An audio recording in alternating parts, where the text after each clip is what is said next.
So we still don't know when Disney Cruise Line is going to be sailing again. Actually, we don't know when any cruise line in the United States is going to be coming back just yet, but we may be one step closer to cruising based on a recent update from the CLIA. So the CLIA is the Cruise Line International Association, for those of you who don't know. We've talked about them in many videos in the past about Disney Cruise Line, and Disney is a member of that association. Now recently, last week, they put out a set of guidelines that they're going to be presenting to the CDC to show them that we are ready to safely sail again. And we're going to talk about those guidelines today. Now, why are those guidelines important? Because this is a huge step to possibly getting back on the water. These steps that the CLIA is looking to take and the CDC has to sign off and approve of are really big steps and things that we've talked about here on this channel that we think we're going to see with Disney Cruise Line once they return to sailing, and it looks like this is going to be the case. So let's talk about what the CLIA is going to be presenting to the CDC. The CLIA put out a document called Supporting a Return to Cruise in the Americas, which is going to be for all of the major cruise lines that are members of the CLIA.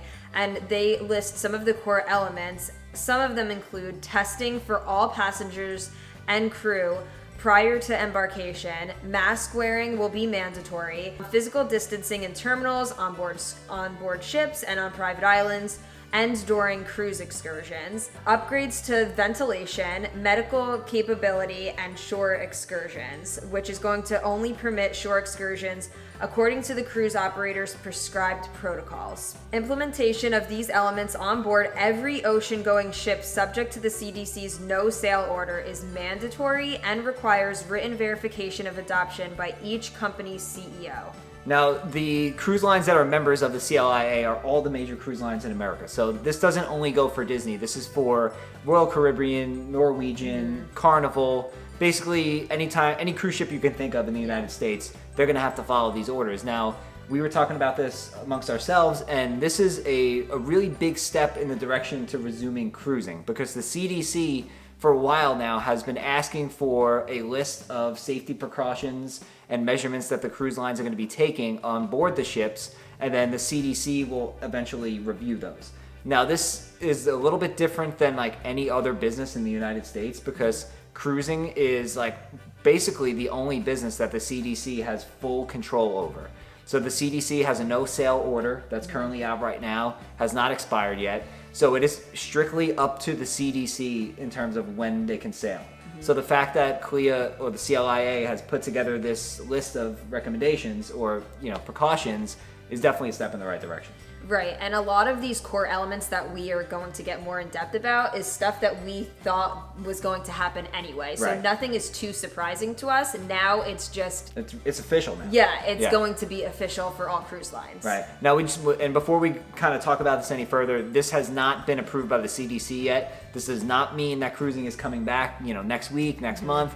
None of that has been decided yet. This is just a good step in the right direction, at least in our opinion. So let's talk a little bit more about what those safety procedures are going to be. So the first requirement that they are going to have is 100% of the passengers and the crew members are going to be tested for COVID prior to embarkation. Now, this is something that we've discussed in past videos, and it's not surprising that they are going to do this. We're thinking that they're probably going to do it in the terminal before you check into the cruise, before you're able to board the ship, and it most likely will be the quick tests. Yeah, it has to be some sort of rapid test that the cruise lines are going to have access to in order to do it at the terminal, because obviously can have people in the terminal and then you can't wait days for the results. Right. So it's going to have to be like an instant result, which they do have available depending on what your business is, or I know some of the professional athletes have had that for like the NBA and things like that. So I think that's what we'll probably see. Yeah, and this does seem safer than just doing the temperature checks, because like we've said in the past, and most of you know, getting your temperature checked doesn't really mean like you have COVID or not. You can have COVID without a high temperature, or you can have a temperature and not have COVID. Right. So the quick tests are probably the safest route to go, especially before boarding a cruise ship. Yeah, absolutely. And they didn't say that they're going to be doing the testing in the terminal. That's just our guess. Because another thing could be is like they make you go get a COVID test, and it has to be within 48 hours or so, or traveling, but there's a lot of flaws in that, right? Like most people that travel on cruises come from out of state. So that means you would have to get your test in your hometown, get on a plane, fly down to Port Canaveral if you're cruising out of Florida, but something could have happened on the plane. Like there's just too many. Right. They're leaving it up to you too much, I think, in our opinion for that. So that's why we think that the rapid testing in some capacity at the terminal is probably what we're going to see. Yeah. And this is, like Alex said, no surprise. I think if you want to get on a cruise ship again, especially a cruise ship where you have such a risk of catching a virus as it is. I mean, plenty of people have gotten sick on cruises.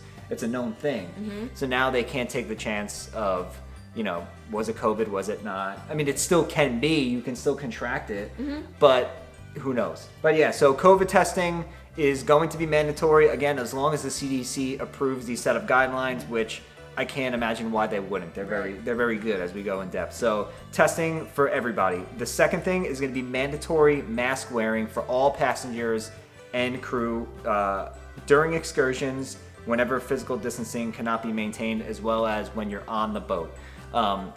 Whether you agree with masks, whether you disagree with masks, whether you like to wear it, whether you don't, unfortunately, this is just how certain businesses are going to need to operate now. We see this with the parks.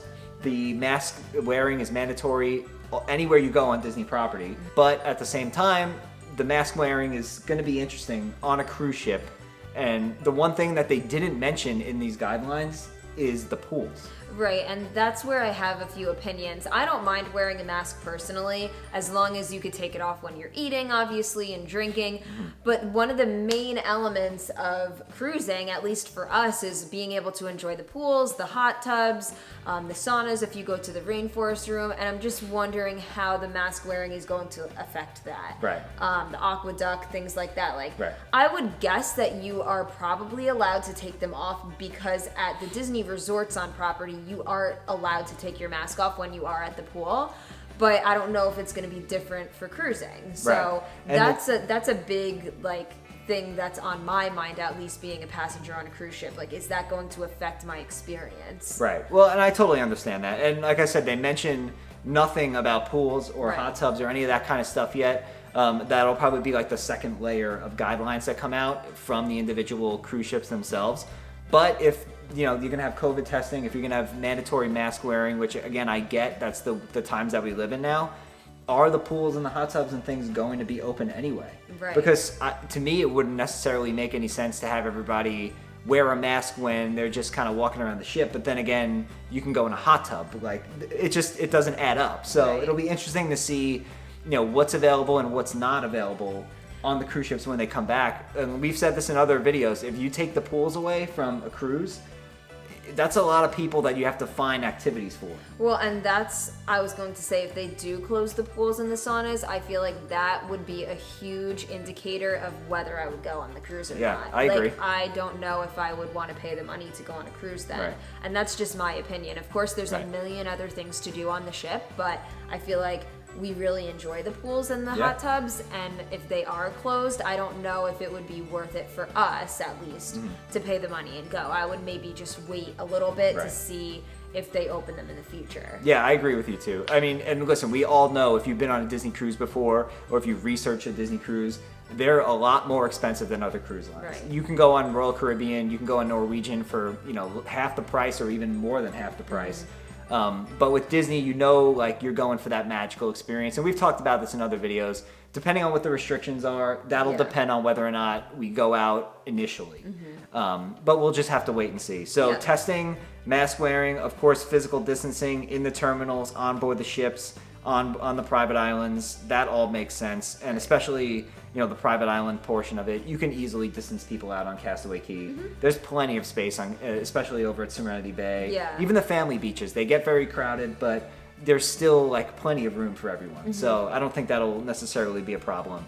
The ventilation, this has been a big thing. We've seen this in shopping malls and schools. You need to have specific types of air ventilation strategies. And to me, it's even more important on a cruise ship because definitely. you're in a finite amount of space. So making sure that fresh air is getting in and out of the ship, that's super important. And then the last two that are the main ones are medical capabilities, making sure that you have personnel on board the ship that's able to cater to the needs of anybody should they get sick, and also having designated cabins for isolation. So I was gonna say they probably are gonna come up with some type of isolation room or just like specific staterooms if you do somehow catch it on the cruise ship that you will have to be able to stay in to stay away from the other guests on board. Yep. And then finally, shore excursions only permit shore excursions according to the cruise operator's prescribed protocols, with strict adherence required of all passengers and denial of reboarding for any passengers that do not comply, which is interesting. So if there is any sort of issue on a shore excursion, if somebody doesn't want to follow the rules, if there's any sort of issue, the cruise lines will have the right to deny you readmission onto the ship, which means you'll be left behind. So you definitely don't want to be that person. So all I can tell you is if you're going to be going on a cruise, whenever they do sail, and you kind of have to know what you're getting yourself into. You can't be the person that goes on a cruise and just decide you're going to ignore all these protocols because unfortunately it just doesn't work that way. So and you could be affecting yourself as well as everybody else on board. So you just have to follow the rules for now and go along with it and enjoy it the best that you can. Right. It's the same thing with the parks, right? So if you don't want to wear a mask and that's just something you don't want to do, maybe going to the parks right now isn't the best idea for you because you have to wear a mask. You can't show up at the park and be like, well, the rule doesn't apply to me. I'm just gonna, wear it as a chin strap or whatever I've seen people do. But again, just if you're gonna be going on a cruise, make sure you know what you're getting yourself into, so you don't run into any issues when you're on board. So we'll see, but let us know your thoughts down in the comments below. What do you think about these new guidelines that the CLIA is going to be presenting to the CDC? And do you think we'll be seeing any sort of cruising in 2020 or if it's going to be sometime in 2021? Let us know your thoughts below. And as always, if you guys enjoyed the video, make sure you give it a nice big thumbs up. It really does help out our channel. It tells other people, hey, we like this video. Let's suggest it to more people. So if you can hit that thumbs up button, it really would mean a lot to us. And if you guys are new here, make sure you hit the subscribe button as well so you don't miss out on any of our videos in the future. And with that, we'll see you guys real soon.